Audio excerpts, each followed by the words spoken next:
Hello dear जे aspirant. तो बच्चों हम आज आ गए हैं फिर से आपके लिए इस ब्रेनस्टॉर्म सीरीज में एक नया क्वेश्चन लेकर के। और ये क्वेश्चन आपको प्रीवियस सेशन में दिया गया होगा और आई होप कि आपने जो है उसके सॉल्यूशन बनाए होंगे, आंसर लिखे होंगे। तो चलिए बच्चों डिस्कस करते हैं इस क्वेश्चन को। और ये क्वेश्चन जो दिया गया है आपको लिक्विड सॉल्यूशन चैप्टर से बिलोंग करता है बच्चों। एडवांस के हिसाब से बहुत ही अच्छा प्यारा क्वेश्चन है। आई होप कि आपने जो है सॉल्व किया होगा। तो चलिए इसका डिटेल सॉल्यूशन आपको प्रोवाइड करते हैं। सबसे पहले आपको क्या कर लेना है, क्वेश्चन को रीड करना है, देन उसके बाद जो है क्वेश्चन को सॉल्यूशन देखना है। ठीक है। The boiling point of water in a 0.1 molar silver nitrate solution a इसको बोला है इज x डिग्री सेंटीग्रेड, यानी कि बॉइलिंग पॉइंट दे दिया है सॉल्यूशन का। To this solution a an equal volume of 0.1 molar aqueous barium chloride solution is added to make a new solution B.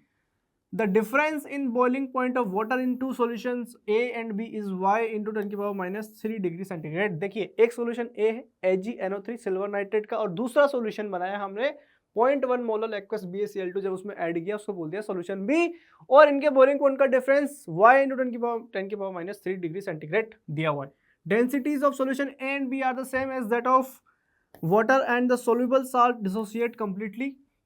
और यहाँ मोलर एलिवेशन कांस्टेंट दिया हुआ है 0.5 केल्विन केजी पर mole and boiling point of pure water 100 degree centigrade. X और Y का value हमें बताना है। तो आइए सोल्व करते हैं बच्चों। तो सबसे पहले बात करें सॉल्यूशन ए की। सॉल्यूशन ए हमारे पास देखिए क्या है, boiling point of water in 0.1 molar silver nitrate solution. तो AgNO3 का ये सॉल्यूशन है, मोलरिटी दिया हुआ है 0.1 और ठीक है। तो हम क्या कर सकते हैं भाई, और वॉल्यूम सपोज मैंने मान लिया 1 लीटर। ठीक है। तो अब मैं क्या करने वाला हूं, डेल्टा टीबी हम लिखते हैं I इंटू के बी इंटू एम। बोला है सोल्यूबल साल्ट डिसोसिएट कंप्लीटली, तो बेटा अल्फा क्या हो जाएगा 100% और I जो है 1 + n-1 इंटू अल्फा, अल्फा हो जाएगा 1 और n का वैल्यू कितना होगा इसके लिए, ये देगा हमें 2 आयन Ag प्लस और NO3 माइनस, तो हो जाएगा हमारे पास 1 + 2 - 1 इंटू 1।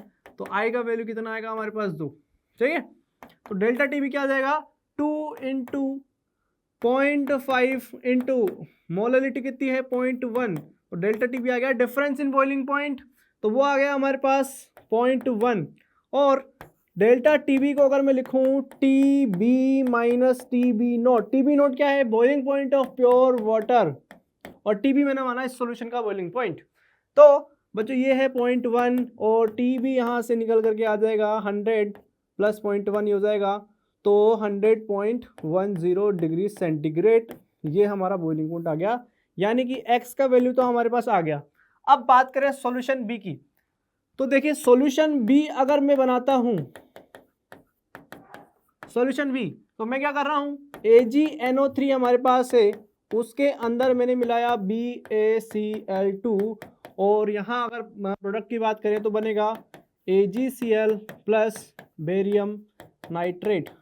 अब बच्चों इसको रिएक्शन को बैलेंस करना होगा, तो यहाँ 2 क्लोरीन है तो यहाँ भी 2 क्लोरीन करने होंगे। Ag यहाँ पर 2 है तो यहाँ भी 2, तो 2AgNO3 और ये देखिए अब रिएक्शन कंप्लीटली क्या हुई है, बैलेंस हो गई है। ये क्या है हमारे पास मोलर है भैया, ये मोलर नहीं है मोलर है 0.1 और 0.1, वॉल्यूम कितना है 1 लीटर 1 लीटर। ठीक है। अब हमें यहाँ डील करनी होती है मोल्स में, तो हमें क्या करना होगा पहले मोलरिटी निकालनी होगी। तो बच्चों अब देखिए यहाँ पर हिंट दिया हुआ है आपको, डेंसिटी जो है वो दिया हुआ है सॉल्यूशन ऑफ ए और बी का सेम है एज दैट ऑफ वाटर। तो जब आप कैलकुलेट करेंगे mass of solvent mass of solution के बराबर आएगा दोनों केसेस में, और जो मोलरिटी है वो बराबर होगी किसके, मोलरिटी के। ठीक है। तो सिंपल है। अब आप यहां से क्या निकाल सकते हैं, मोल निकाल सकते हैं, मोलरिटी इंटू वॉल्यूम। तो भैया कितने मोल हो गए 0.1 मोल 0.1 मोल। ठीक है। अब आपको पता है सिंपल रिएक्शन भाई, 2 मोल ऑफ AgNO3 रिएक्ट कर रहे हैं 1 मोल ऑफ BaCl2 के साथ। तो अगर यहां से हम देखें तो लिमिटिंग रीजन क्या हो जाएगा, ये कैसे देखिए भाई 1 मोल ऑफ BaCl2 रिएक्ट कर रहा है 2 मोल ऑफ AgNO3 के साथ, यानी कि अगर 1 मोल इसके हमारे पास है तो 2 मोल इसकी रिएक्ट करेंगे। ठीक है। तो अगर मैं बोलूं तो 0.05 मोल अगर इसके रिएक्ट करेंगे तो बच्चों इसके पूरे चले जाएंगे 0.1 मोल। तो भाई यहां तो ये तो खाली बचेगा और 0.05 ये बचेगा ओनली। ठीक है। है ना, और ये बन जाएगा हमारा 0.01 मोल और ये बनेगा बेसिकली पीपीटी, ठीक है, और ये बनेगा 0.05 मोल।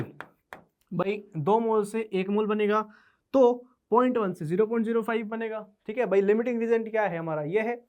तो बच्चों ये तो क्या बन गया प्रेसिपिटेट, तो इसकी तो हम जो है काउंट नहीं करेंगे। अब बात करें अगर टोटल मोलरिटी हमें निकालनी है सॉल्यूशन की, फाइनल मोलरिटी, तो कैसे निकालते हैं, total mole upon total volume. But यहां पर हमें क्या करना होगा, नंबर ऑफ पार्टिकल्स को भी कंसिडर हम कर लेते हैं, यानी कि हम क्या कर लेते हैं, I इंटू मोलरिटी या फिर आप बोल दो मोलरिटी, इस केस में दोनों बराबर है, तो मैं इनका क्या करने वाला हूं, एवरेज निकालने वाला हूं I इंटू एम का, ठीक है।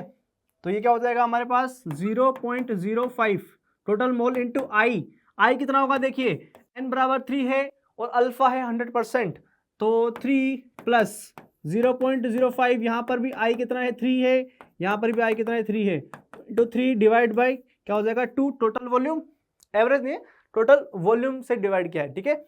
आई इंटू एम फाइनल क्या होगा, है ना, तो ये फाइनली बच्चों ये आएगा 0.15 निकल करके आ जाएगा, 0.15 ये फाइनली निकल करके आ जाएगा।